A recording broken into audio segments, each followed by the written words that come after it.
So let me see the another topic of today, that is requirement specification. You got some doubt that any difference between, already we have said software requirement specification, and again we are saying requirement specification. It both are look like the way it is presenting. Both are the same. And if you see the content, the things it is going to covering, all are same, but only requirement specification in the sense how you are going to be representing, how you are going to be specifying that, in which language you are going to specify that details you are going to be chalk under this. That is the only the difference between the previous topic and this topic. Okay, so let me see how it will be varies. If you see the requirement specification, as I said in the last, requirement specification is the process of, like, it is morely focused on writing down. So how good you are writing the specification, the writing down of what, the both user requirement as well as system requirements in a requirement documentation, nothing but in SRS. In this SRS, how you are going to be writing down the user requirement as well as the system requirement. So user and system requirements is going to be how required, should be clear. There is no ambiguity. It should be very clear in the documentation, and it is very easy to anybody, if you see the document, easy to learn or easy to understand. It should be not incomplete. It should be very complete and consistent. So we had to take care of this clear, unambiguous understanding, complete and consistent while you're writing the document. Now, user requirement, it deals with the functional and non-functional requirement that are going to be, who don't have the detailed technical knowledge, they can be helped this user requirements. And coming to the system requirement, it simply describes about the constraints and the external behavior, how your project will works. So user requirement deals with the technical knowledge, those who don't have, that will give the support. And system requirement deals with the functionality, means the behavior as well as the constraint. So they should not be concerned with how the system should be designed or implemented. There is not the bother about that by the SRS. It deals with only the specifications or requirements. So at the detail required of this detail required to completely specify complex software system, practically it is impossible to exclude all the design information, because the reasons are why we are not adding the design details means because of different reasons. The reasons are, see the reasons, have to design an initial architecture of the system to help the structure the requirement specification, because initially it is very tough to give the total architecture, how it will be there in the requirement phase. At least if you move to the next phase, because requirement will deals with communication. If you see the framework activities of 5 different framework activities we have, in the communication only you are collecting. At least if you are wait for up to the planning, you will get some initial architecture, so that you can have give some help in the requirement specification. Because of that, we are not possible, practically it's not possible to add design part in SRS. The second reason is, most of these cases system must be interoperate with the existing system, which constrain the design and impose requirement of the new system. Because most of the documentation or most of the project, they are not starting from the scratch. They are taking the help from the library, or taking the help from the existing documentation or existing things. From there they are going to be starting and give a direction to the nodes, a new system, because of which it is not possible to add the design part or complete detail part in the SRS. The third reason is the use of a specific architecture to satisfy non-functional requirements, such as n-version programming to achieve the reliability. N-version programming is one type of programming which is going to be deals with any number of changes at any point. N number of requirements can be do it. So n-version programming means we can release any number of versions by changing in a version to version any number of changes. That is called as n-version. Okay. So how we are going to be writing? As I said, requirement specification deals with writing down. Writing down in the sense how you are going to be writing. how you are going to be writing the documentation is the first way notation we can use NLR.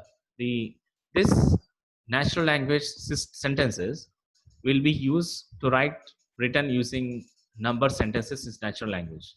Simply sentences should be express one requirement. So each sentence, like programming language, is called as some set of statements.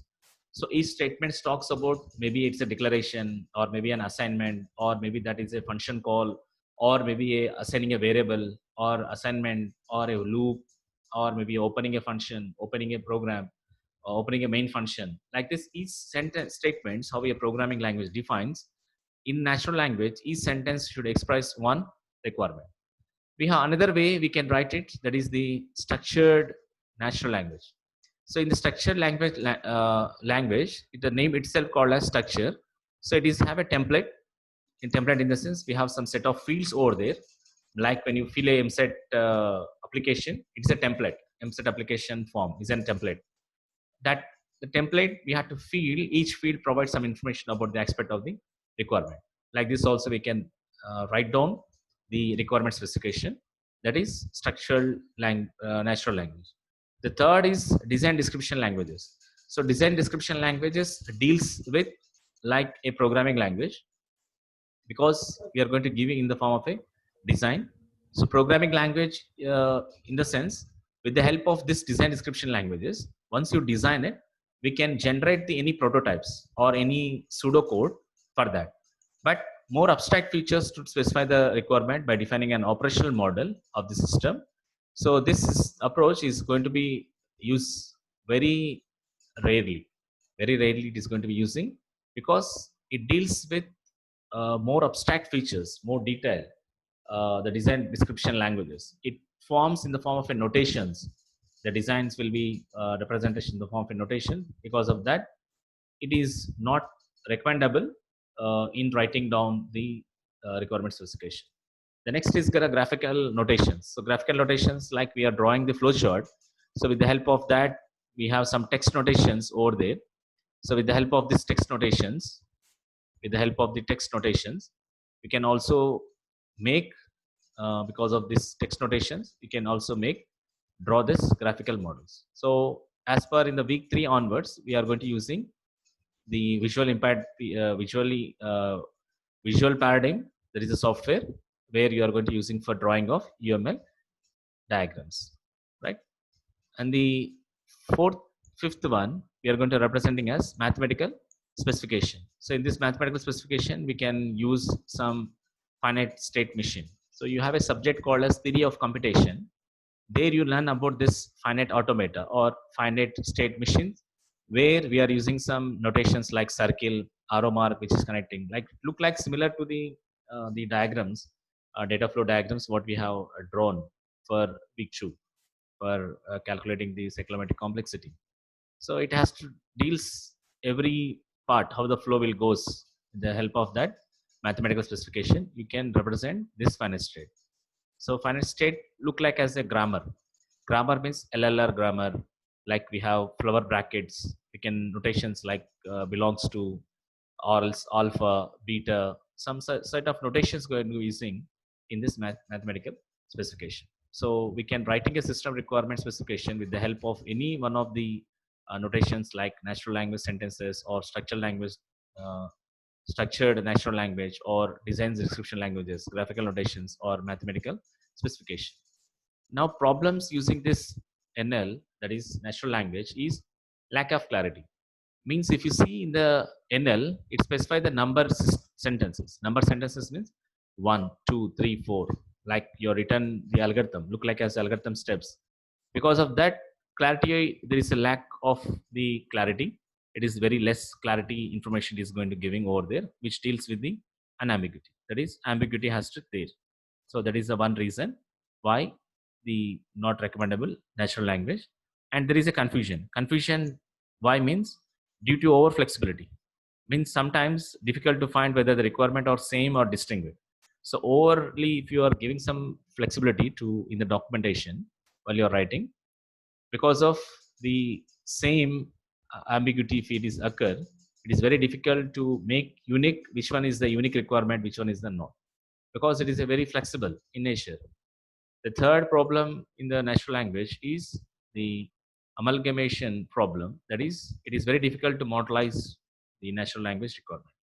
Meaning of this one is it is very difficult to divide the requirements and making combine all the requirements into one part, right?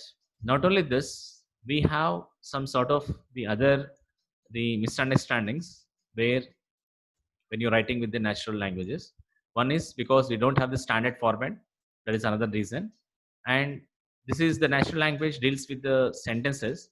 Because of that, the consistency for the mandatory and desired requirements means which one is the important, which one is the not important. For this type of requirements, it is very make not give any sense because of this distinguish.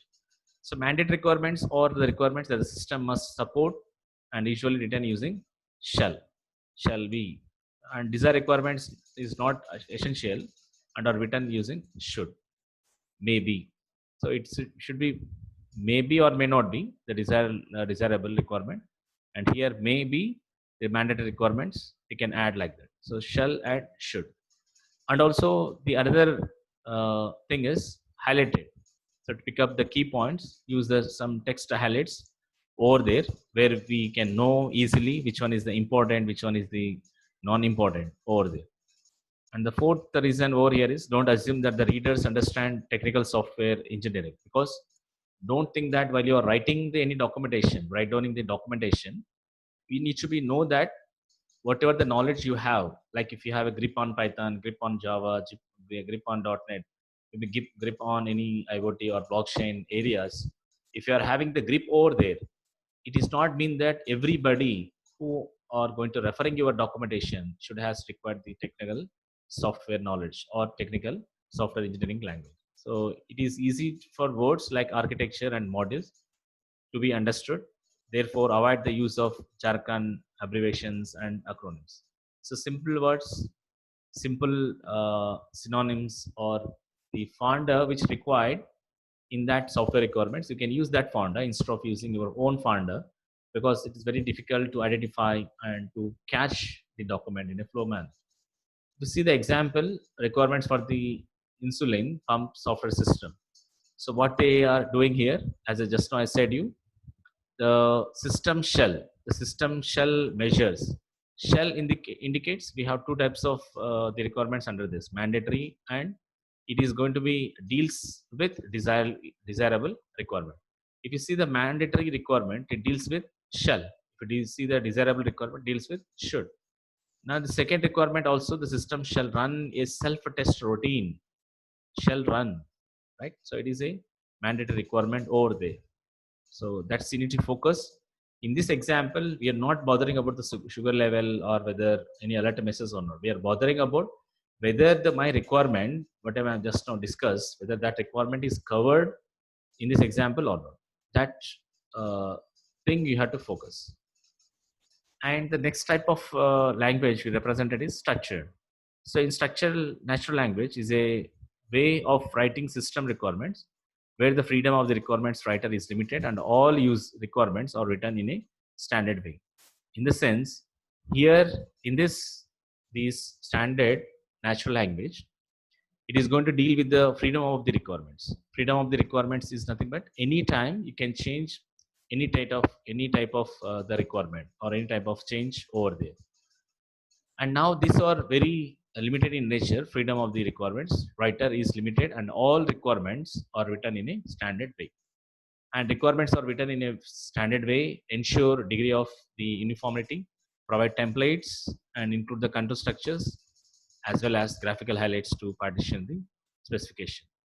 Now these are the some of the things which the structural language specification will deals with.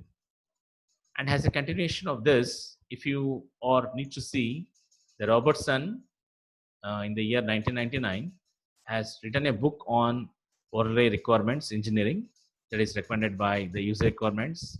We initially written on cards, one requirement per card, right? So instead of writing on the paper, this Robertson has done the written on a card. So each card indicates the card indicates it is a one type of requirement. So they suggest a number of fields on each card, such as requirement relationally and requirement, the dependencies of the requirements, the source, and any supporting material, any other sort of the things which are required, then all together will be added in this card. Okay. And if you see, this is the one sample structure specification programming. Structure specification programming, how it deals with, here we written already the point, right? Structured natural language provides with information about an aspect of the requirement. Means standard form or template should be mentioned in this structure, the natural language. Now, if you see one example, insulin pump, simply this is structured. This is, you are going to talking about the structured language, how you are written. In the previous example, will deals with the natural language. Now it is a structured, the natural language. Now it starts with the function, description, inputs, the source, outputs, designation, action. And after, if you required, you can provide, or any other peoples which are going to be using this document can prepare requirement, preconditions is what, post condition is what, any side effects is there for using of this product for children's. All such type of stuff will be defined clearly in the bottom of the first page. So this will talk about the SRS, how you are going to be writing. So in SRS, previous topic will deals with what are the topics is covered. Now in this topic, the requirement specification, we are dealing with how it is going to be written, how it is going to be write down further, right? And like this also, like each, as I said you, each line, each statement will deals with to satisfy one requirement. So like sugar level falling under R2 less than R1, we have to compose dose equal to 0. Like this, we have defined one small condition where how we are going to writing this requirement specification, right? So we started the requirement specification with the basic, with the support of the documents like SRS or SRD, which consisting of user requirement and system requirement. User requirements having the several reasons, because already just now we discussed, and also each documentation will be write in any one of the programming language, or any one of the not programming language, any one of the language which is suitable for writing the requirements. The next is the problems for natural languages, and to overcome the problems, they have written in structured language specification. And Robertson in Worldwide Requirements Engineering recommended that user requirements be initially written on cards, one requirement per card. And one example has taken from them. Okay, so that's about the requirement specification.